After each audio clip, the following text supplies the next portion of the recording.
Jonathan, we heard the head of the IDF say in the last couple of hours as well that he expects the fight with Hezbollah to come to a sharp conclusion. What does that mean? I think what that means is that that is what he's offering, and that is what the IDF is seeking to make possible for the political echelon in Israel to establish through diplomatic negotiations. And there's a lot going on behind the scenes. There are American envoys, the French, and a few others are quite active now in Lebanon.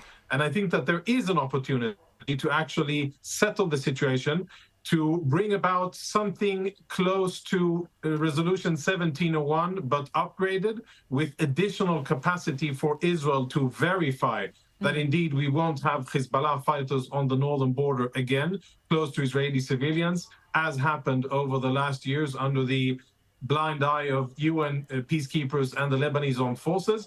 And I think that what Israel is doing is trying to bring this about. The question will be, will Tehran allow it to happen? And will Hezbollah, in its current splintered situation, actually take the opportunity and consolidate its losses and actually go for some kind of a diplomatic deal? Or will the fighting continue?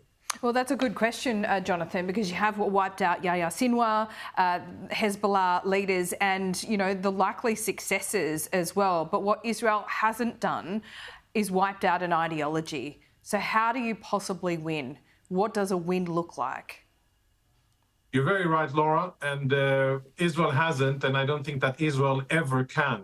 And I don't think that any other country, for that matter, can wipe out extremist ideology which calls for genocide of Jews and the extermination of the state of Israel. The only thing that we can do is to fight, defend ourselves, and hopefully be strong enough in order to make diplomatic deals that safeguard our safety and allow us to live in our ancestral homeland. Now, what really needs, I think, to happen, and what would be a good outcome for Israel and a good outcome for Lebanon, would be that the different parties in Lebanon, the Sunnis, the Christians, and the Druze, come together, and that is a very big ask in a splintered society as the Lebanese one, and seize the opportunity here where they see Hezbollah weakened and actually step in and say, we now want to reclaim sovereignty. We want to reclaim control over Lebanon. We don't want decisions for the future of Lebanon to be made in Tehran. We want them to be made diplomatically and democratically in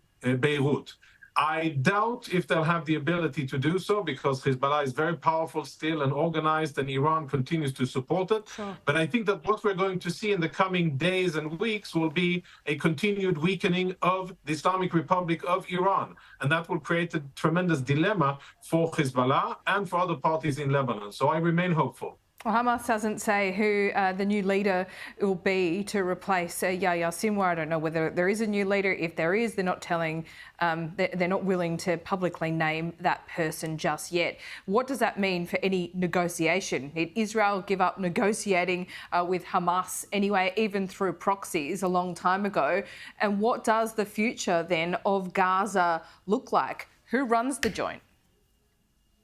Yeah, so what Hamas has done since Yahya Sinwar was eliminated by Israeli soldiers, they've appointed an interim political leader, Khaled Mashal. He's been around the block. He's an old terrorist who has been living life at large in 6-star hotels in Doha, Qatar.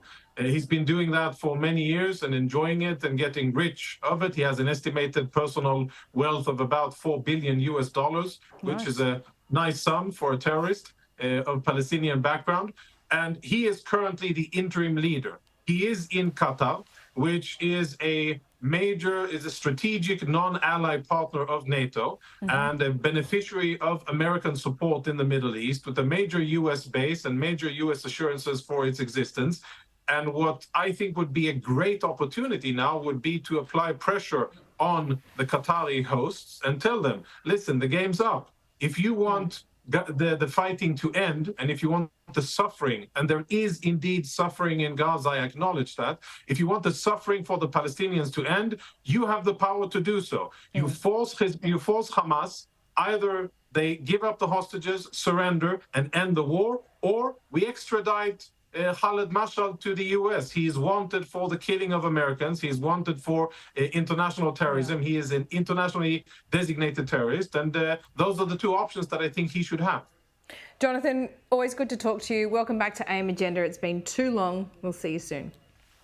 We will. Thank you, Laura.